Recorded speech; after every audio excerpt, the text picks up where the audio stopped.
Beaumont Hamel, Battle of the Somme, First World War. It was a very important battle in Newfoundland's history, still part of the British Empire at that point. By the way, Newfoundland, last province to join Confederation, 1949 with Canada, in a vote of 51 to 49. So we love the idea.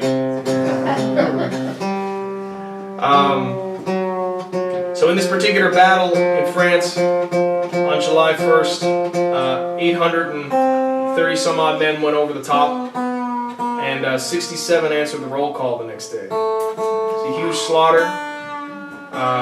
Such a small population in Newfoundland at that point meant that almost every family lost a brother, an uncle, a father, son.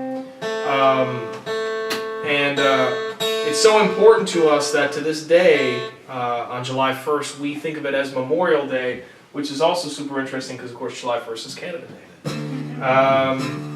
Anyway, I found out last July, which was the centennial of that battle, that I had a great uncle who fought in it. And he went over the top with the rest of the men that morning, and he was shot twice in the neck and the leg, and he fell into a patch of tall, stinging nettles.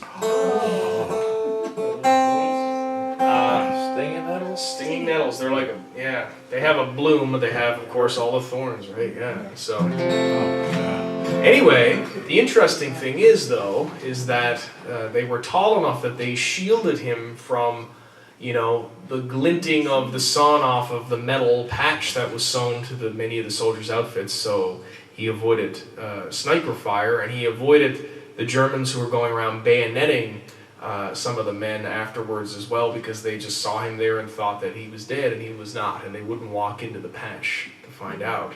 So he came home from the war after all that. He came home at 21, which is incredible to think. And he lived to be an old man in St. John's, and he was buried just outside of St. John's. And I will not tell you what happened at the end because it's spoilers, and you can't have spoilers for TV or songs. That's the rule.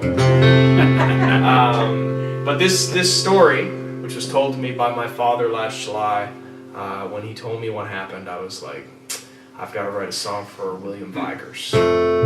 So this is The Stinging Nettle.